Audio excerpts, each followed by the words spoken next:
আসসালামু আলাইকুম, welcome to Shahnaz recipes. আজকে আপনাদের সাথে মজাদার জিলাপির রেসিপি শেয়ার করব।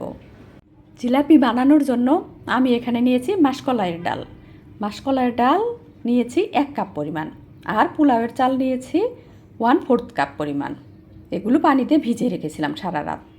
এরপর পানি দিয়ে আবার ব্লেন্ড করেছি। পানি এখানে দিয়েছি আমি 2 কাপ পরিমাণ।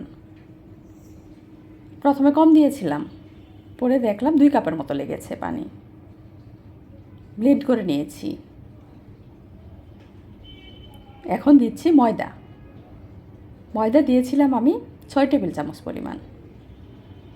এখন মিশিয়ে নিচ্ছি। জিলাপির ব্যাটার ভালো মতো হাত দিয়ে মাখাতে হবে অনেকক্ষণ সময় নিয়ে, তাহলে জিলাপি সুন্দর হবে।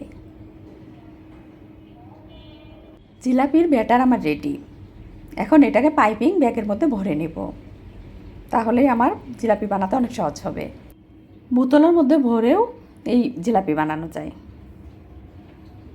আমার কাছে পাইপিং ব্যাগ দিয়ে সহজ মনে হয়, এই জন্য পাইপিং ব্যাগের মধ্যে আমি ব্যাটার ঢেলে দিচ্ছি।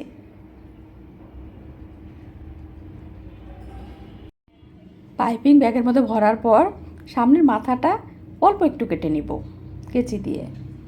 বেশি কাটলে মোটা হয়ে যাবে জিলাপি, চিকন জিলাপি বানাবো। এই জন্য আমি অল্প একটু কেটে নিয়েছি কেচি দিয়ে।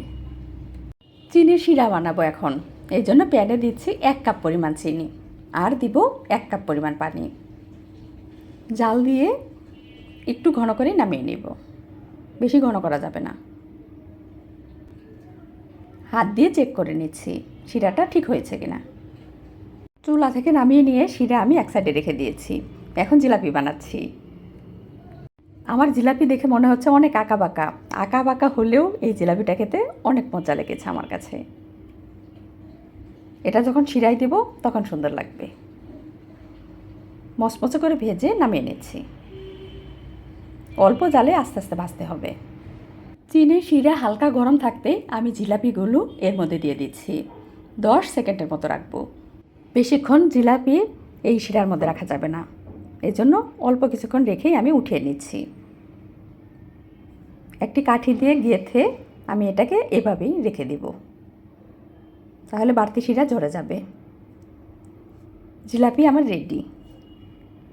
রেসিপিটি কেমন লেগেছে? ভালো লেগে থাকলে অবশ্যই আমার চ্যানেলটি সাবস্ক্রাইব করবেন। আজকে এই পর্যন্তই। আমি শাহনাজ বিদায় নিচ্ছি। আল্লাহ হাফেজ।